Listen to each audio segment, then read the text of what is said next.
I'm going to begin, Barry, by just asking how you first sort of came to be aware of Terrell's original play for this story. Yeah, we have mutual friends in Miami. These guys, Lucas Leyva and Andrew Havia. They're part of a group called the Borscht Film Festival, the Borscht Collective. And they knew each of us. Like, Terrell and I didn't know each other, despite the fact that we grew up literally blocks from one another.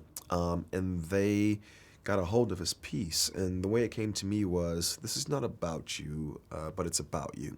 And when I read it, I saw exactly what they meant. I mean, it's a film sort of close to home. Literally, you grew, as you said, you sort of grew up a block or so away from where this is set. When it is a world you know so well, does that make it easier to depict it, or even harder? Because I guess there's a kind of personal obligation to get it completely spot on. You know, aesthetically, easier, much easier. You know, I could shot this thing, you know, in a closet in Brussels, you know, and know exactly, you know, where the block ends, you know, where the ocean is, things like that. So aesthetically, it was easier. Emotionally, it was definitely harder. You know, you have this responsibility, you know, to get things right. You know, and the pressure of that weighed on me in a way it wouldn't have weighed on me if I'd done it in London or New York or any of these other places that I don't have the same personal connection to. But it was great, man. It was liberating and therapeutic in a certain way to go back home and tell this story. And to tell it in a way that I think is very truthful and authentic to our experience growing up there. And I mean, this might not be sort of your story, it might not be my story, but this is someone's story, and that's what's so great. It's giving people a voice that might feel they haven't really had one, particularly through cinema. I just wondering what you found the kind of reaction to be, because I was talking to Travonte and Andre, and they said they've had so many people coming up to them and saying something, thank you. I was wondering if you've had a kind of similar experience. It's been insane, man. I've definitely had that experience. I've also had the experience of where people will approach me to say something and they're speechless, and so I will just give them a hug and people start crying in my arms. Now here's the kick. These people are not black people from depressed neighborhoods. These are like 45, 65-year-old white people from totally different lives than the lives of our characters. But I think that what's happening is we all walk past people like the characters in this film all the time. You know, we sit next to them on the subway or on the tube, you know, or on the bus, and we think, I can't identify with that person. And I think people see this film and they go, oh, I know who that person is now. You know, I can't look past that person or look through that person anymore.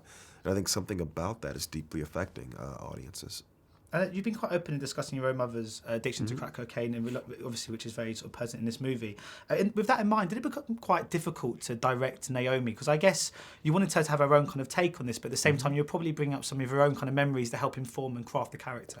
It was incredibly difficult. It was probably the most difficult element of making this film for me. You know, I'm a very cool customer on a film set. You know, it's craft. You know, there's all this machinery. You know, and I try to approach it, you know, the same way I film someone putting a pot on the stove. I film a love scene. You know, it's done the same way. But Naomi showed up, you know, with this amazingly just gorgeous voice, her accent, and then I call action, and now she's my mom.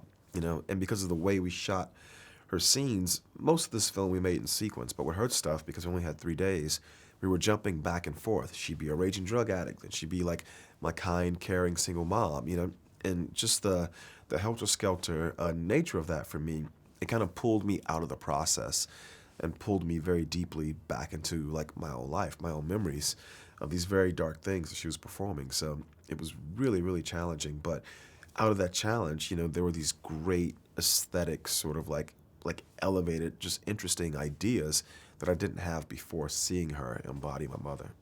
And the casting of the lead three is remarkable.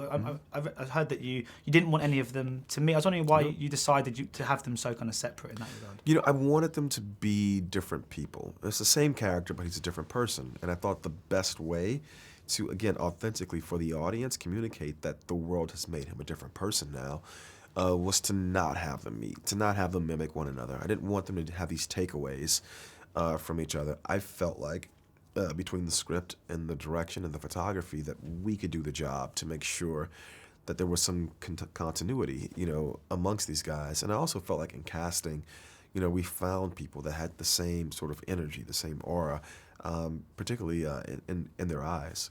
I was literally just about to ask that. I mean, they all have this kind of sadness in their eyes, which is something that I feel like you can't teach. So I mean, you must have just seen that and gone, that's what I want. It's what we were looking for. I wouldn't say we were looking for literally a sadness in the eyes, but we were looking for vulnerability, And I told these guys, I was like, I need you guys to be French actresses. You watch French cinema, the best of French cinema, and oftentimes these actresses are doing things without speaking. And I was like, this character is going to be almost monosyllabic. You need to be able to do things, without speaking. And the performance is all in here.